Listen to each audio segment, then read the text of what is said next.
जय श्री कृष्णा। कृष्ण जी कहते हैं, जो व्यक्ति अपने आहार, व्यवहार, कार्यों, सोने और जागने में संयमित रहता है, उसके लिए योग दुखों का नाश करने वाला बन जाता है। श्रीमद् भगवत गीता में कृष्ण जी के अनमोल उपदेश आज आप सबके साथ शेयर कर रही हूँ। हर वीडियो अलग है, इसलिए सुनिएगा जरूर, अंत तक जरूर बने रहिएगा। कृष्ण कहते हैं, अहंकार में डूबे इंसान को ना तो खुद की गलतियां दिखाई देती है और ना दूसरों की अच्छी बातें।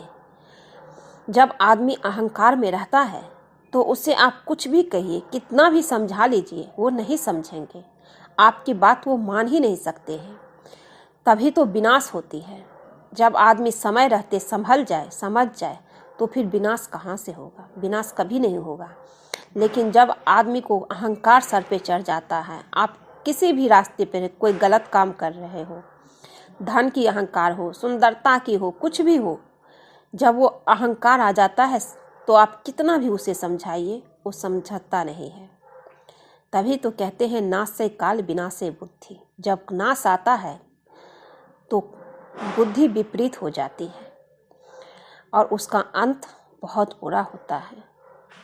जो हुआ, कृष्ण कहते हैं, जो अच्छा लगे उसे ग्रहण करो और जो बुरा लगे उसका त्याग करो। फिर चाहे वो विचार हो, कर्म हो या इंसान हो, जो अच्छा नहीं है उससे दूर हो जाओ। कोई विचार अच्छा लगे तो उसे ग्रहण करो। और अगर कोई मनुष्य हो, विचार हो, कर्म हो, अगर बुरा लगे तो उसे त्याग करो। गीता उपदेश में ये कृष्ण जी कहते हैं। कृष्ण कहते हैं, जब भक्ति में मन लगने लगे तो समझ लेना आपने भगवान को नहीं, भगवान ने आपको चुना है। ज़्यादा सोचने से कुछ नहीं होता। आप सब चीज़ों को नियंत्रित कर सकते हैं। कुछ बातों को जाने देने में ही भलाई होती है। नहीं तो जिंदगी भर उस बात को पकड़ के आप बैठे रहेंगे तो आप तनाव में रहेंगे, आपकी सेहत खराब रहेगी। इसलिए कुछ बातों के पर अगर आपके साथ कोई बुरा किया है तो कुछ बातों को छोड़ दीजिए, भगवान पे छोड़ दीजिए। आप जवाब मत दीजिए। प्रभु देखिए कितनी सुंदर तरीके से बदला लेते हैं, वो जवाब देते हैं। हम और आप किसी को जवाब देंगे तो क्या करेंगे? बहुत तो झगड़ा करेंगे, बात करना छोड़ देंगे। पर अगर कुछ नहीं करेंगे और भगवान पे छोड़ देंगे तो जब ऊपर वाला जवाब देता है तो ऊपर वाले की लाठी में आवाज़ नहीं होती है। इसलिए अगर आपका कोई दिल दुखाया है, कोई आपके साथ बुरा किया है, धोखा दिया है, छल किया है, कुछ ले लिया है, तो उसे छोड़ दीजिए और प्रभु पे छोड़ दीजिए। बोलिए, प्रभु मैं आपकी हूँ और मेरी परेशानी भी आपकी है, आप देखो। देखिए कितना जल्दी और कितने अच्छे से फैसला होती है। कृष्ण कहते हैं, तुम्हारा शरीर केवल तुम्हारा उपकरण है, आत्मा तो शाश्वत है। जो पुरुष अंत काल में भी, कृष्ण कहते हैं, जो पुरुष या स्त्री, कोई भी इंसान अंत काल में मुझको ही स्मरण करता हुआ शरीर को त्याग कर जाता है, वो मेरे धाम को, मेरे साक्षात स्वरूप को प्राप्त होता है। इसमें कोई भी संशय नहीं। काम, क्रोध व लोभ, यह 3 प्रकार के नरक के द्वार आत्मा का नाश करने वाले हैं, अर्थात अधोगति में ले जाने वाले हैं। इसलिए इस तीनों चीज को त्याग देना चाहिए।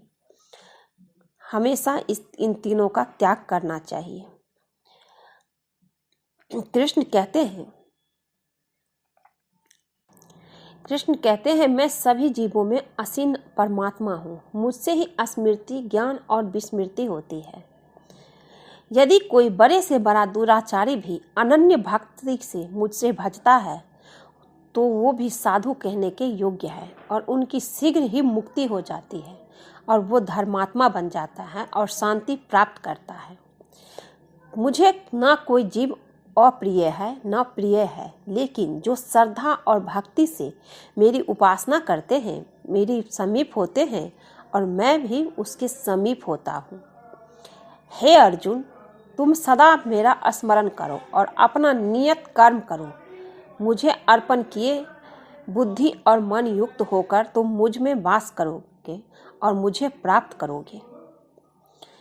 कृष्ण कहते हैं, जैसे प्रज्वलित अग्नि लकड़ी को जला देती है, वैसे ही ज्ञान कर्म बंधनों को नष्ट कर देता है। हमेशा संतुष्ट रहने वाला, ईर्ष्या रहित, सफलता और असफलता में समभाव रहने वाला योगी कर्म करता है। योगी कर्म करता हुआ भी कर्म से नहीं बंधता है। हे अर्जुन, जो आशा रहित है, जिसने चंचल मन और इंद्रियों को अपने बस में कर लिया है, जिसने सब प्रकार के सात्विक का परित्याग कर दिया है, वह मनुष्य देह से कर्म करते हुए भी पाप को प्राप्त नहीं होता, कर्म बंधन से मुक्त हो जाता है। जो भक्त जिस किसी मनोकामना से अर्थ देवताओं की पूजा करते हैं, मैं उनकी मनोकामना पूर्ण कर देता हूँ और उनकी श्रद्धा को उसी देवता में स्थित करता हूँ, ताकि वो उसी देवता की पूजा कर सके। ऐसे लोग मुझे प्राप्त कर देते हैं, क्योंकि जो भी लोग हैं जिस देवता की पूजा करते हैं, मैं उनको उसी देवता में विश्वास दृढ़ कर देता हूँ और उसकी मनोकामना पूरा करता हूँ, ताकि वो उस देवता की पूजा करें। मेरे जन्म और कर्म दिव्य है। जो मेरा भक्त भली भांति यह जान लेता है, वो जन्म मरण शोक से मुक्त होकर मेरे परम धाम को प्राप्त हो जाता है। मन, बुद्धि और इंद्रियां काम के निवास स्थान है। यह काम इन्हें बस में कर मनुष्य को ज्ञान को ढक देता है और मनुष्य भटक जाता है। जो मनुष्य बिना आलोचना किए श्रद्धा पूर्वक मेरे उपदेश का सदा पालन करते हैं, वे कर्मों के बंधन से मुक्त हो जाते हैं। अशांत मन को नियंत्रित करना कठिन है, लेकिन अभ्यास से इसे नियंत्रित और आत्मा के बस में किया जा सकता है। कोई कर्म का त्याग कर कर्म बंधन से मुक्त नहीं हो सकता, न ही कर्मों के त्याग से सिद्धि प्राप्त होती है। कोई भी मनुष्य क्षण के लिए भी बिना कर्म के नहीं रह सकता है।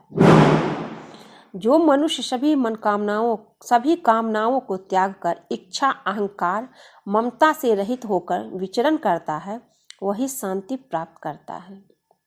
जैसे तूफान तैरती नाव को लक्ष्य से दूर बहा ले जाता है, वैसे ही इंद्रिय सुख व्यक्ति को गलत मार्ग पर ले जाता है। जो तुम करते हो उसके फल को भगवान को अर्पण करो। ऐसे करने से तुम जीवन मुक्ति का आनंद अनुभव करोगे।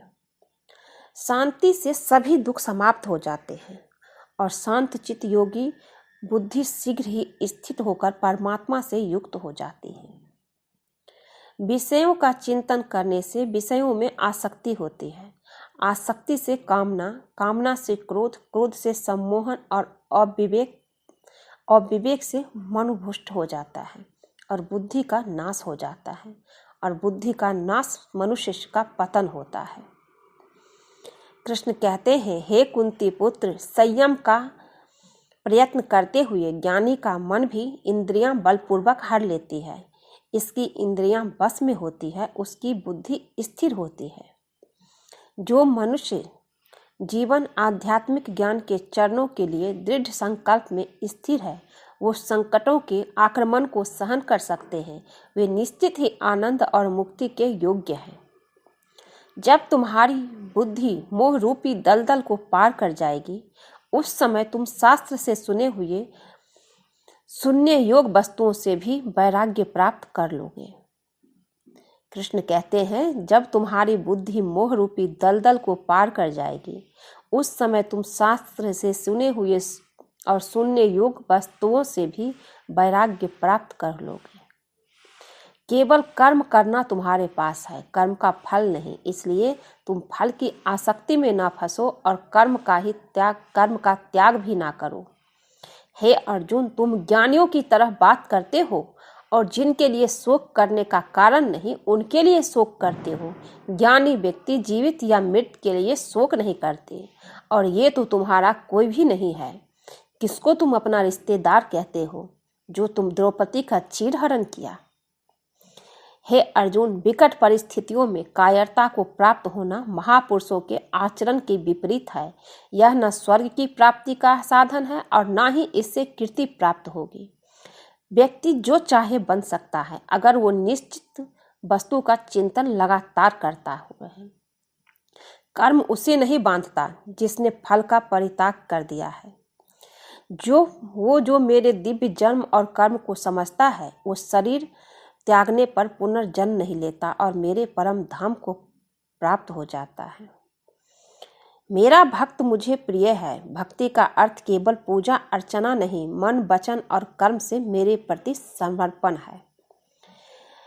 कृष्ण की ये बातें आप अपने जिंदगी में जरूर उतारिए। कृष्ण आज के वीडियो में यही है कि कभी किसी की जुर्म मत सहिए, अपने ऊपर किसी के साथ गलत करिए मत और किसी के का गलत सहिए मत, क्योंकि जुर्म सहना उतना ही बड़ा अपराध है जितना जुर्म करना है। इसलिए अगर आपके साथ कोई गलत किया है तो उसका विरोध करना भी सीखना चाहिए ताकि वो आपके साथ गलत ना करे। अर्जुन को कृष्ण यही बोलते हैं कि किसके लिए रोते हो, कौन है तुम्हारा। अगर कोई अपना तेरा होता तो द्रौपदी का वस्त्र हरण होने देता, क्योंकि वहाँ बात द्रौपदी की थी, बारात द्रौपदी की इज्जत की थी, मान सम्मान की थी। कोई अपना होता तो नहीं होने देता। हमारे साथ भी आसपास ऐसे ही लोग हैं जो सिर्फ कहते हैं हम अपने हैं, पर ज़रूरत पड़ने पर कोई अपना नहीं होता है, कोई खड़े नहीं होते हैं। इसलिए अपने और पराये को समझिए। अपना कहने से सिर्फ अपना कोई नहीं होता है और अपने लिए बोलना सीखना चाहिए। अपने साथ जुर्म मत होने देना चाहिए, चाहे रिश्ता कोई भी हो। जुर्म करना जैसे गुनाह है वैसे ही जुर्म सहना भी गुनाह है। कृष्ण कह रहे हैं कि अपनी आत्मसम्मान के लिए जियो। आत्मसम्मान से बढ़कर कुछ भी नहीं है। आत्मसम्मान के साथ कभी भी खिलवाड़ नहीं होने देना चाहिए। आज के लिए बस इतना ही दोस्तों। अगर ये वीडियो आप सबको पसंद आए तो चैनल को लाइक शेयर कीजिए, सब्सक्राइब कीजिए और अपनी ज़िंदगी जिए, खुल के जिए, अपने लिए जिए, अपनों के लिए जिए। जो अपना है, कहने को सिर्फ अपनों, जो अपना है उसके साथ मत रहिए। आज के लिए बस इतना ही। आप सब खुश रहिए। कृष्ण जी की कृपा आप सब पे बनी रहे। जय श्री कृष्ण।